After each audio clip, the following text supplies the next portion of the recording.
Tere kõigile!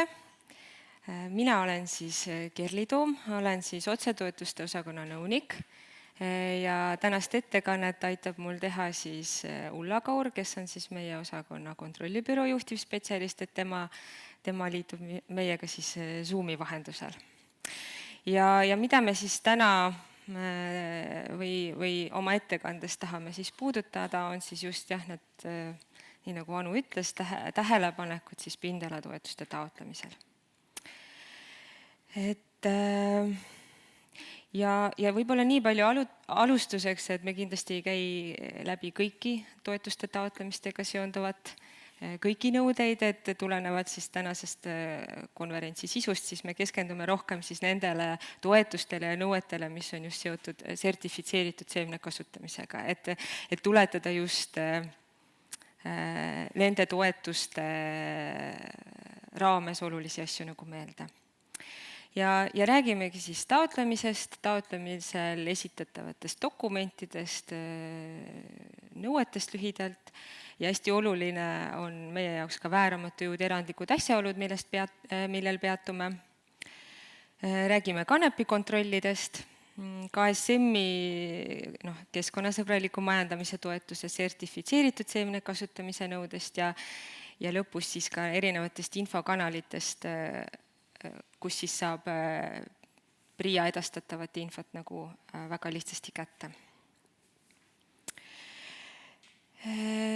Üks oluline asi, mida tahaks võib-olla veel rõhutada, on see, et kui me siin nendest erinevatest nõuetest nagu räägime, et siis me räägime eeskätt just aastast 2021 ja 2022, et nagu kõik ilmselt juba teavad, siis 2023 aastast rakendub meil uus programmperiood ja siis tulevad ka juba uued nõuded. Ja olulise uuendusena, mida ilmselt kõik, ma usun, pindalatoetuste taotlejad on juba oodanud, on see, et ja mille nimel me ka praegu edasi nagu töötame, on see, et 2022 aastast oleks võimalik pindalatoetuste taotlusi vastu võtta uues e-PRIAs. Et seni pidid siis tootjad nii-öelda pendeldama kahe e-PRIA vahel, meil oli siis nii-öelda see uus e-PRIA ja vana e-PRIA, et loodame, et kõik läheb hästi ja 2022 aasta mais saab siis juba taotlusi võtta uues e-PRIAs vastu.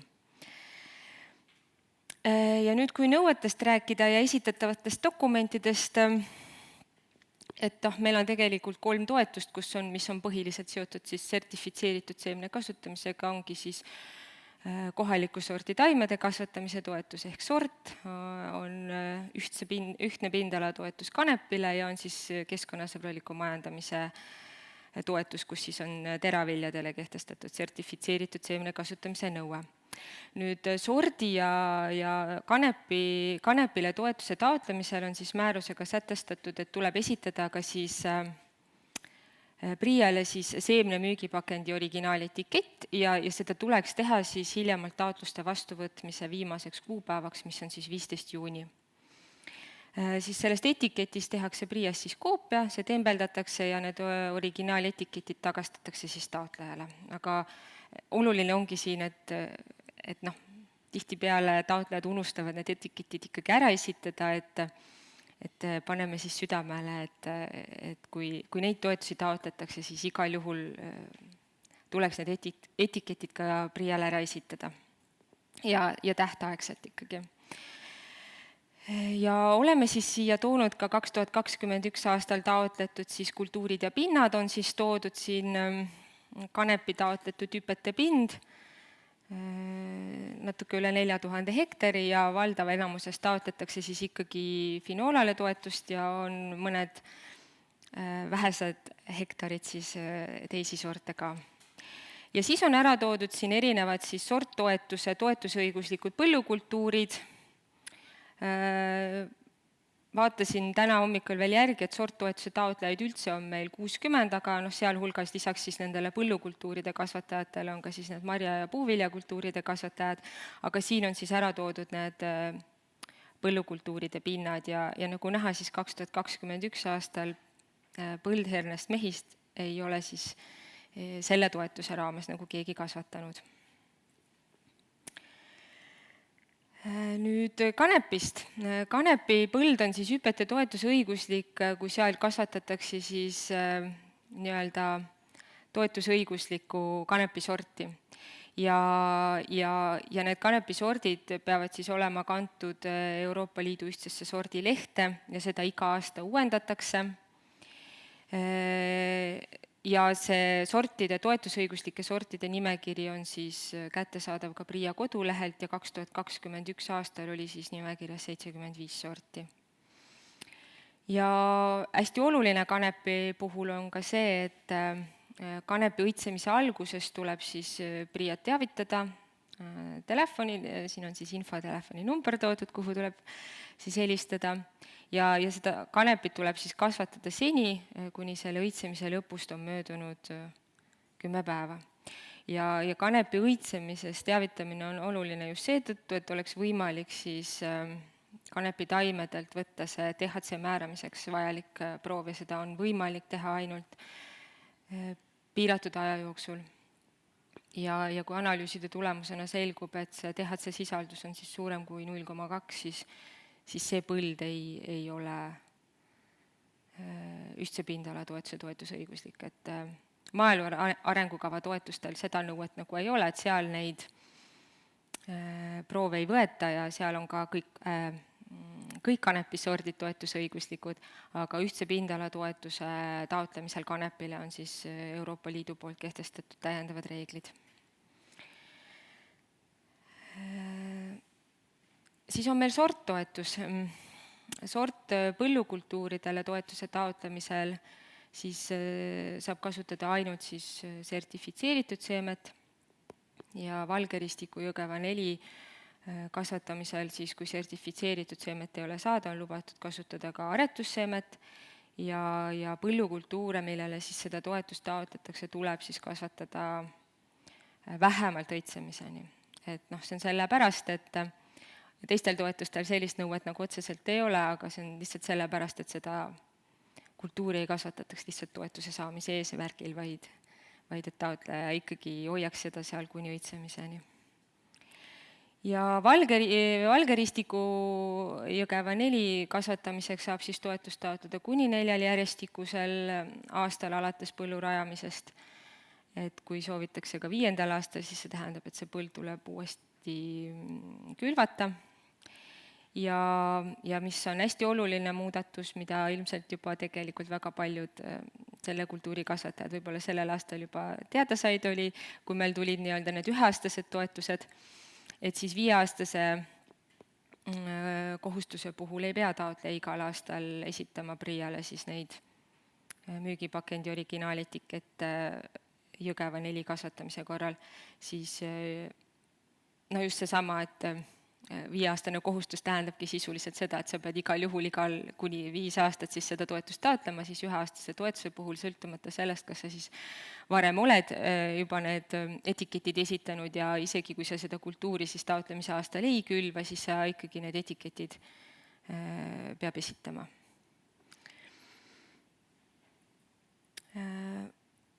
Mida tahaks kindlasti veel puudutada, on vääramatu jõud, et siin on täna ka natuke sellest juttu olnud. Ja see on igal aastal ka mingil määral nagu teemaks olnud, et vääramatu jõu ja erandlike asjaolude nii-öelda käsitlus tuleneb siis otseselt Euroopa määrustest. Ja siin on mul siis võetud ka välja siis nii-öelda see sõnastus komisjoni määrusest ja mille kohaselt siis peab taotleja, kui tal esineb siis toetuse nõuete täitmisel vääramatu jõu või erandliku asjaolu juhtum, sellest PRIA-t kindlasti kirjalikult 15 tööpäeva jooksul teavitama. Et sellele ei tasu nagu lootma jääda, kui just see olukord ei olegi toimunud, ma ei tea, kohapealse kontrolli hetkel, et ütleme näiteks kevadise põua või liigniiskuse tõttu ei olnud võimalik külvi teha, et siis sellest tuleb kindlasti nagu teavitada, mitte jääda ootama, kuni tuleb kohapealne kontroll ja sellest siis seal teada anda, sest tegelikult me kontrollime seda 15 tööpäeva, kas see teavitus on tehtud sellest hetkest, kui see vääramatu jõud nagu aset leidis ja on olnud juhtumeid, kus jah, on taotleja puhul tegemist olnud vääramatu jõuga, aga kuna see teavitus on esitatud ilmselgelt hiljem või on see tulnud alles vaidemenetluse käigus välja, et siis sellega enam ei arvestata menetluses. Ja miks on nagu oluline, on ka sellepärast, et PRIA-l peab olema võimalik neid erandlikke asjaolusid nagu kontrollida, et noh, kindlasti ei ole näiteks erandlik asjaolu see, kui külvata ei saanud selle tõttu, et ma ei tea, külvik läks rikki või noh, see ei ole käsitletav erandliku asjaoluna, küll on aga ilm, see, mis on meil iga aasta nagu ikkagi mingil määral teemaks ja see on erandlik asjaolu, mida taotleja ise nagu oma tegevusega mõjutada ei saa.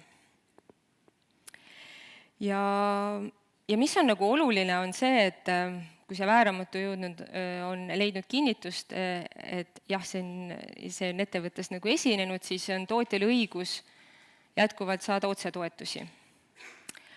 Aga maaelu arengukava toetustega, milleks on siis näiteks sorttoetus või ka keskkonnasõbraliku majandamise toetus, siis ei ole taotlejal õigus siis nagu täies mahus toetust saada. Et noh, kui siin see tähendab siis sisuliselt seda, et taotlejale korvatakse siis ainult see osa tegevusest toetusega, mida ta siis on saanud selle nõude raames nagu ära teha ja kui ta ei ole nagu midagi teinud, noh siis see tähendab, et ta siis ikkagi selle nõude täitmise eest nagu toetust ei saa, talle tehakse nii-öelda see vähendus, aga mis on võib-olla nagu oluline, on see, et kui nii-öelda tavapärane nõude mitte täitmata jätmine just maaelu arengu toetuste puhul toob kaasa nii-öelda nõude rikkumise ja seal lisaks vaadatakse ka veel nii-öelda seda korduvust, et kui näiteks selle programmperioodi jooksul on nõuet rohkem kui üks kord rikutud, et siis korrutatakse siis konkreetse aasta vähendusprotsent juba selle korduvuse arvuga, et siis selliste nõuete puhul, kus on siis vääramatu jõud või erandlik asjaolu nagu kindlaks tehtud, siis korduvust nagu, korduvusena see edaspidi nagu arvesse ei lähe. Et juba selle tõttu on oluline nagu teavitada, et vältida selliseid olukordi, kus tegelikult just seesama oli vääramatu jõud, teavitus ei olnud tehtud õigeaegsena, taotleja saab rikkumise ja võib-olla tulevikus võib see talle tähendada ka siis nii-öelda korduvat rikkumist. Nii, ja nüüd ma tegelikult annaksin sõna Ullale, kes räägib meile natuke kanepi kontrollidest. Põnev on muidugi see, et mina praegu seda ettekannet ei näe, aga ma võtan siis kohe enda arvutist lahti. Et mul on siin tõesti üks kanepi pilt pandud. Et Eestis kasvatatakse sortidena kõige rohkem tõesti finoolat ja see on enamasti kahekojaline taim. Et siin on siis näha ka, et kahekojalise taime emasõiad on nutikujuliste kobaratena, ladvaosas ümaralt lehtede kaenlas. Et kui pärast viljumist on see roheline ja elujõuline, siis isast taim seevastu on niisugune pisikene ja väiksem. Et need on muidugi väga niisugused säravad ilusad pildid ja kanepipõldude puhul on tõesti ilusaid kanepipõlde ka väga palju kontrollides näha. Järgmisel slaidil on kanepiproovidest natuke rohkem. Et kanepiproovidest me tõesti peame võtma teatud ajal kanepiproovi, et selle tõttu on hästi oluline teavitamine. Et ma saan aru, et taotlejatel on see ka jälle väga kiire aeg ja põldusid üle vaatamas käia, kuna peaks teavitama, et see on ka üsna keeruline ja selline peab ikkagi meeles pidama. Et aga õitsemiseks me loeme siis, kui umbes 10% taimikust on õitsema hakanud, et siis me loeme põllu õitsemise alguseks. Ja me tõesti saame neid proove võtta teatud aja vältel ja kui see teavitus on tulnud, siis kohapealne kontroll sätibki oma kohapeale tuleku aja selle järgi, kuna on hakanud siis taimik õitsema. Taimedelt võetakse siis umbes 30 sentimeetri pikkune osa, mis sisaldab vähemalt ühte emasõisikut ja neid võetakse siis põllult teatud intervalliga, nii et terve põld oleks kaetud, aga tõesti põllu servadest me seda väga võtta ei või. Et siis pigem liigume diagonaalselt üle põllu ja korjame vajaliku koguse neid taimi kokku. Nende taimedega on veel keeruline see, et need on vaja väga kiiresti saata kuivatamisse ja analüüsimisse. Et selle tõttu me kanepikontrolle ei saa teostada näiteks nädala lõpus. Me peame need tegema nädala alguses, et nad jõuaksid kohale kuivatusse. Muidu vastasel juhul nad lähevad raisku.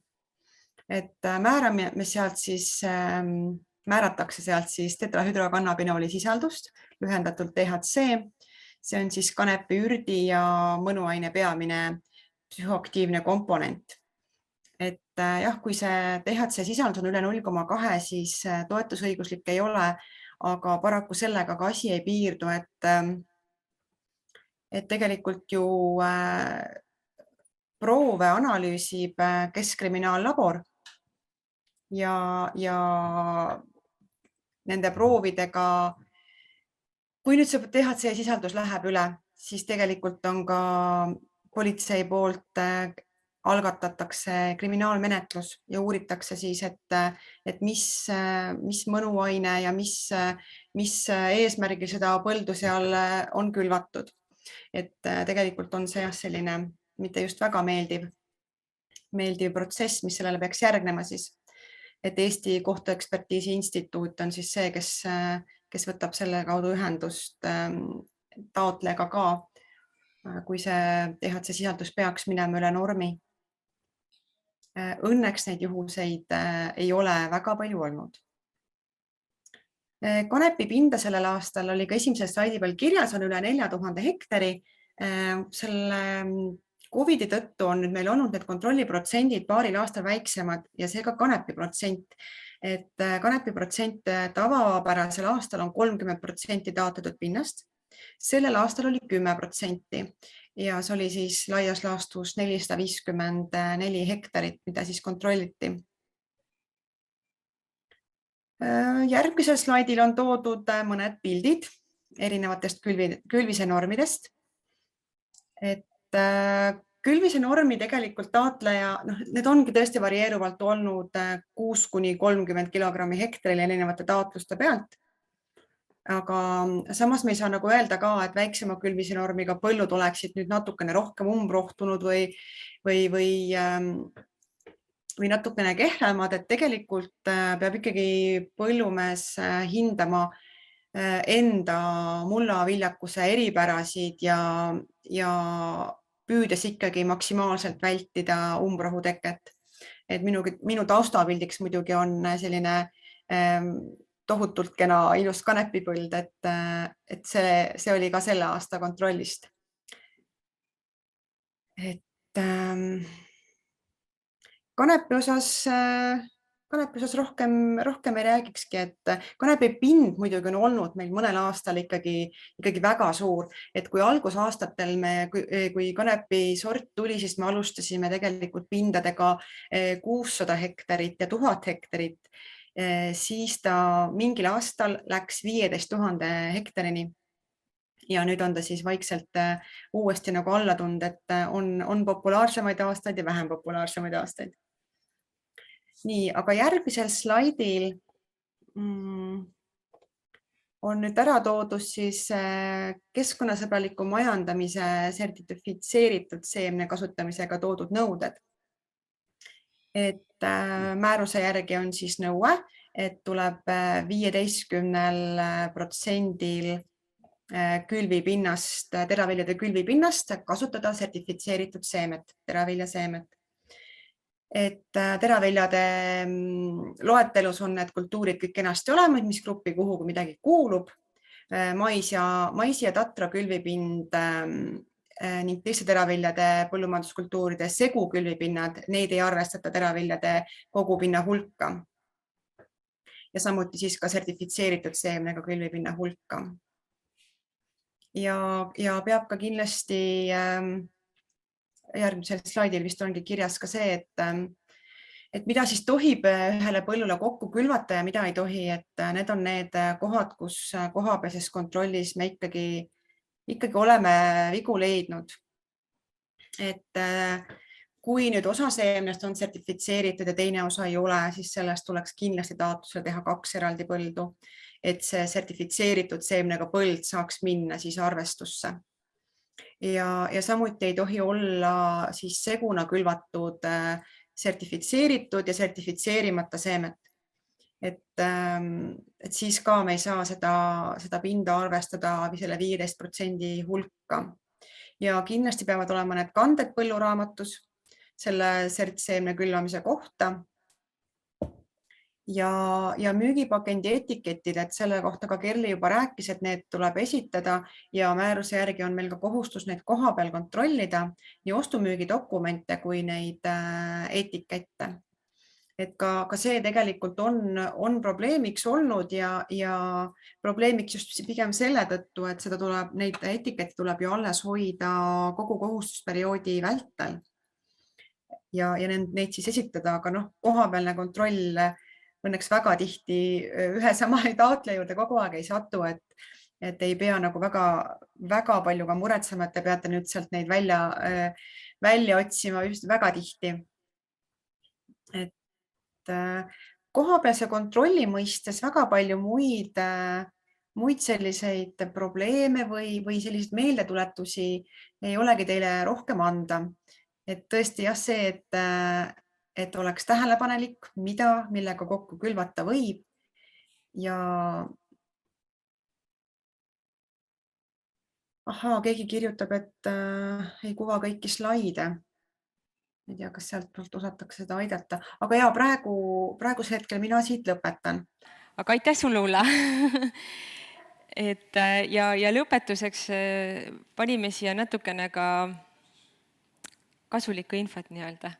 Et nii nagu ma alguses ka mainis, et 2023 on ees ootamas muutused ja selleks, et olla nendega kursis, siis on kõige mõistlikum ju järgida PRIA tegevusi ja seda infot, mida PRIA siis tootjatele nagu jagab. Ja siin on siis toodud välja erinevad infokanalid, et PRIA koduleht on see, kuhu kindlasti infot tuleb, Facebookis jagatakse. Infokirjaga soovitan kindlasti liituda, et seal on hästi huvitavaid teemasid. On samuti kättesaadavad kodulehelt ja samuti ka ePRIA erinevate teenuste juurest ePRIA kasutamise juhendid, kui tekib seal mingisuguseid probleeme. Ja abi saab ka kindlasti infotelefonist, kuhu tegelikult taotluste vastuvõtu ajal väga palju helistatakse. Ja infomail on siis see, kuhu võib ka kirjutada ja küsimusi küsida. Aga aitäh! Ja aitäh ettekannete eest ja tõesti tehniliselt oli veidi siin viperusi, neid ruume oli siin lihtsalt kasutusel rohkem kui mitu ja ühed slaidid olid ühes ruumis ja esinejad teises ruumis. Aga sellegipoolest teil olid nii head ettekanded, et ega sinna slaidi seda saab pärast kodust järgi lugeda, kui nüüd meili peale saadetakse, et kõik oli väga hästi lahti räägitud. Ja küsimustena seda, et kas te olete märganud ka, et see toetuste taotlemine on selline keerukas protsess ja kas te olete märganud, et kuidas tootjad on sellega nüüd läbi aastate hakkama saanud, kas nad saavad üha paremini hakkama või on nende jaoks see olukord järjest raskemaks muutuv? No ma tahaks loota, et ei ole raskemaks muutunud ja ilmselt nad on harjunud juba nende tegevustega, mis nad iga-aastaselt teevad ja kui me nüüd räägime kas või sellest uuest ePRIA-st, et ega me oleme ju selle raames üritanud ju seda kõike ka tootja jaoks nagu lihtsamaks teha ja kaasanud siia ka ju uude ePRIA arendusprotsessi nii tootjate esindajaid kui ka konsulentide esindajaid, et ja noh, jah, eks neid kõnesid nagu vastuvõtu ajal ikkagi infotelefonile nagu tuleb, aga ma ikkagi usun, et väga paljud saavad nagu hakkama, et jah, on välja toodud ka seda, et see on ju üks kord aastas, kui sa pead reaalselt seda taotlust täitma nagu tulema, aga kuna tegelikult väga palju saab ju kasutada nii-öelda põldude puhul eelmise aasta andmeid ja kui sul ikkagi midagi ei muutu, siis sa ikkagi ei pea ka seal väga ümber joonistama ja et mina usun, et nad saavad nagu, on saanud hakkama ja usun kindlasti, et saavad ka edaspidi hakkama. Rõõm kuulda. Ja veel, et varasemalt on tootjad kasutanud ka nii-öelda välistabi, et konsulentide abi, et kas teil selle kohta on ka indikaatorid, et kas seda abi läheb endiselt vaja või on nüüd tootjad ainuisikuliselt need, kes neid taotluseid täidavad?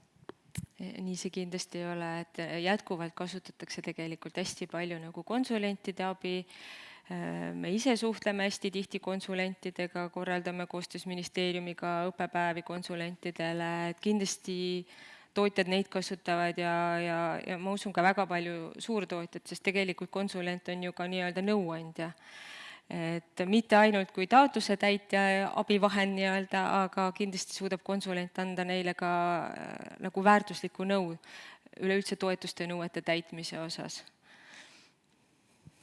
Ja aitäh veel kord teile mõlemale selle ettekande eest ja tõesti tore on näha, et Priia oma infot ka väga erinevates kanalites on just nimelt jagamas, et kui siin see kasuliku info list üle vaadata, siis siin pigem on see, et raske on sellest infost mööda vaadata ja ma loodan, et see tootmine ja nendest nõuetest, toetuste taotlemine ja nendest nõuetest arusaamine muutub ja jätkuvalt muutub siis meie tootjatele lihtsamaks. Aitäh!